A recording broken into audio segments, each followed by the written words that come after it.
guys, welcome to our channel. நாம் இந்த வீடியோவில் என்ன பார்க்க போகிறோன்னா நம்ம டெரஸ் கார்டனுக்கெலாம் யூஸ் பண்ணுற ஃபெர்டிலைசர்லாம் ஸ்ப்ரே பண்ணுற 12 வோல்ட் டிசி ஸ்ப்ரேயர் மிஷின் எப்படி பண்ணுறதுன்ட்டு தான் பார்க்க போகிறோம். ஃபஸ்ட்டு அதுக்கு என்ன தேவையான ரெக்வயர்ட் மெட்டீரியல்ஸ்லாம் என்னென்னட்டு பார்க்கலாம் வாங்க. நான் அதுக்கு என்ன எடுத்துருக்கேன்னா 20 லிட்டர் கேன் ஒன்று எடுத்திருக்கேன். நெக்ஸ்ட்டு நான் வந்து பவர் சப்ளைக்காக வந்து 12 வோல்ட் பேட்ரி ஒன்று எடுத்திருக்கேன். அடுத்து மெயின் பார்ட்டான நம்ம மோட்ரு வந்து பார்த்திங்கன்னா இது வந்து 12 வோல்ட் மோட்ரு எடுத்திருக்கேன். இது எதுக்கு வரும்ன்ட்டு பார்த்தீங்கன்னா நம்ம காருக்கெலாம் வர வைப்பர் மோட்ரு தான் எடுத்திருக்கேன். நம்ம விண்ட்ஷீல்டுலாம் வாஷ் பண்ணதில் அந்த வைப்பர் மோட்ரு ஒன்று எடுத்திருக்கேன். இதோட காஸ்ட்டு பார்த்தீங்கன்னா அரௌண்ட் ஒரு 300 to 400 வருது அமேசானில். நெக்ஸ்ட்டு ஒரு ஏசி காப்பர் டியூப் ஒன்று எடுத்திருக்கேன். அடுத்து ஆர்ஓக்கெலாம் யூஸ் பண்ணுற பல்க் ஹெட்டுன்னு சொல்லுவாங்க, இது ஒன்று எடுத்திருக்கேன். அடுத்து ஆர்ஓக்கு யூஸ் பண்ணுற எல்போ ஒன்று எடுத்திருக்கேன். அடுத்து ஆர்ஓக்கு யூஸ் பண்ணுற டியூப் வந்து ஒரு 2 மீட்டர் ஒன்று எடுத்திருக்கேன். வாங்க அடுத்து என்ன பண்ணலான்ட்டு பார்க்கலாம். ஃபஸ்ட்டு பார்த்தீங்கன்னா நம்ம வந்து இந்த கேனில் வந்து நம்மளோட மோட்டரை வந்து ஃபிக்ஸ் பண்ணோம். ஸோ நம்மளோட மோட்டர் பார்த்தீங்கன்னா இந்த கேன் உள்ளே வந்து போகாது. ஸோ இதோட நம்ம கேனோட ஹெட்டு மட்டும் அவுட்லெட்டு மட்டும் நம்ம வந்து கட் பண்ணி எடுத்துக்கலாம் வாங்க. இப்போ வந்து நம்ம வந்து இந்த ஹெட்டு கட் பண்ணியாச்சு. இப்போ பார்த்தீங்கன்னா நம்மளோட மோட்டரை வந்து ஈஸியாக இது உள்ளே வந்து ஃபிக்ஸ் பண்ண முடியும். நெக்ஸ்ட்டு பார்த்தீங்கன்னா நம்மளோட மோட்டரோட ஒயரை எடுக்கிறதுக்கு இந்த இடத்துல ஒரு ட்ரில் போட்டுக்கலாம்.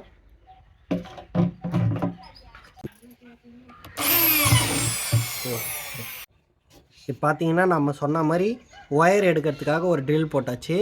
அது மட்டும் இல்லாமல் நம்மளோட பல்க் ஹெட்டை ஃபிக்ஸ் பண்ணுறதுக்கான ஒரு ஹோல்ஸையும் போட்டாச்சு. பார்த்தீங்கன்னா உங்களுக்கு தெரியும், இந்த இடத்துல ஃபிக்ஸ் ஆகிற மாதிரி ஒரு பல்க் ஹெட்டுக்கு வந்து ஒரு ட்ரில் போட்டு எடுத்தாச்சு. இப்போ வந்து நம்ம வந்து மோட்டர் ஃபிக்ஸ் பண்ணலாம்.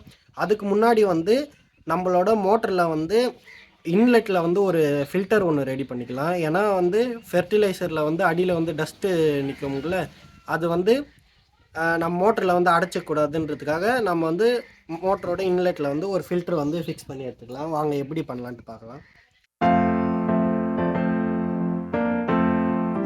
பார்த்தீங்கன்னா உங்களுக்கே தெரியும், நம்மளோட மோட்டரில் வந்து ஃபில்டரை வந்து ஃபிக்ஸ் பண்ணி எடுத்துக்கிட்டோம். இப்போ வந்து நம்ம மோட்டரை வந்து அதில் ஃபிக்ஸ் பண்ணலாம். வாங்க எப்படி பண்ணலான்ட்டு பார்க்கலாம். இப்போ வந்து நாம் வந்து மோட்டரை ஃபிக்ஸ் பண்ணுறதுக்கு முன்னாடி வந்து நம்மளோட பல்க் ஹெட்டில் வந்து இன்சைடோட ஓஸ் வந்து ஃபிக்ஸ் பண்ணி நம்மளோட ட்ரம்மில் கொடுத்துக்கலாம். நெக்ஸ்ட்டு நம்ம மோட்டரோட இன்சைட் பைப்பை எடுத்து நம்மளோட மோட்டரோட அவுட்லெட்டில் வந்து ப்ளக்இன் பண்ணிக்கலாம். இப்போ வந்து நம்மளோட மோட்டரை வந்து உள்ளே வச்சிடலாம்.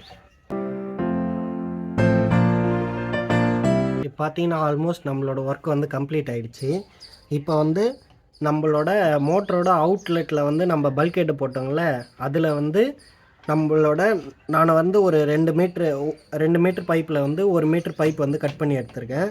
அந்த பைப்பை வந்து நம்ம போட்டுக்கலாம். பார்த்தீங்கன்னா அவுட்லெட் பைப் எல்லாம் வந்து நம்ம ஃபிக்ஸ் பண்ணியாச்சு. நம்ம அவுட்லெட் பைப்போட எண்டில் வந்து நம்ம ஸ்ப்ரே பண்ணுற நாசில் வந்து ஃபிக்ஸ் பண்ணோம். ஸோ அதுக்கு ஆல்ரெடி இதுக்கு முன்னாடி சொன்ன மாதிரி நான் வந்து அதுக்கு காப்பர் பைப் எடுத்து வச்சுருக்கேன்.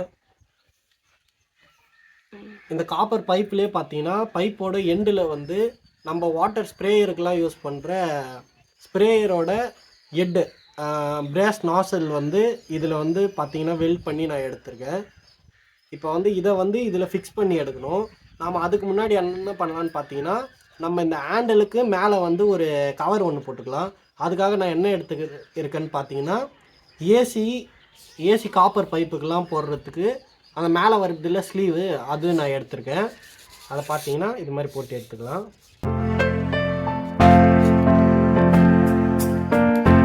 நெக்ஸ்ட்டு இப்போ இதை பார்த்தீங்கன்னா நம்மளோட காப்பர் பைப்பை வந்து நம்மளோட கேனோட அவுட்லெட் பைப்பில் வந்து ஜாயின் போட்டுக்கலாம். இதை வந்து ஜாயின் பண்ணுறதுக்காக தான் பார்த்தீங்கன்னா நம்ம வந்து ஆர்ஓவோட எல்போ ஒன்று எடுத்திருக்கோம். இந்த எல்போவை வந்து நம்ம ஃபிக்ஸ் பண்ணி எடுத்துக்கலாம் வாங்க.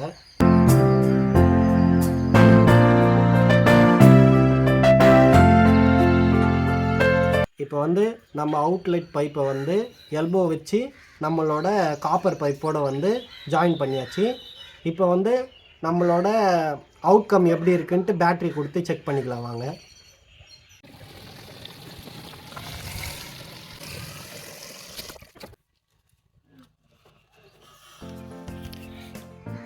காய்ஸ் இப்போ பார்த்தீங்கன்னா நம்மளோட டேங்க்கில் வந்து ஃபெர்டிலைசர் வந்து ஃபில் பண்ணியாச்சு. இப்போ வாங்க நம்மளோட அவுட்கம் எப்படி இருக்குன்ட்டு நம்ம பார்த்துடலாம்.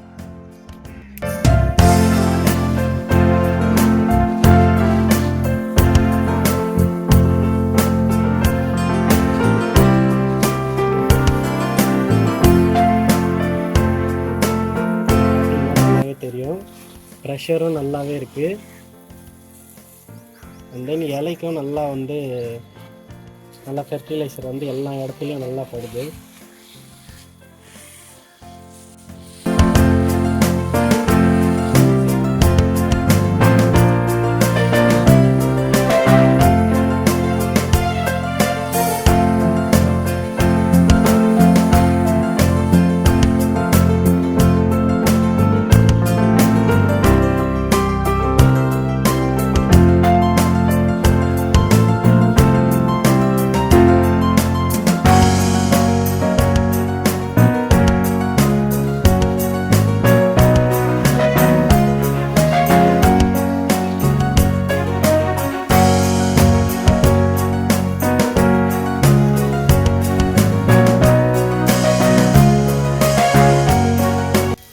காய்ஸ், இந்த வீடியோ உங்களுக்கு பிடிச்சிருந்தா லைக் பண்ணுங்கள், ஷேர் பண்ணுங்கள், சப்ஸ்கிரைப் பண்ணுங்கள்.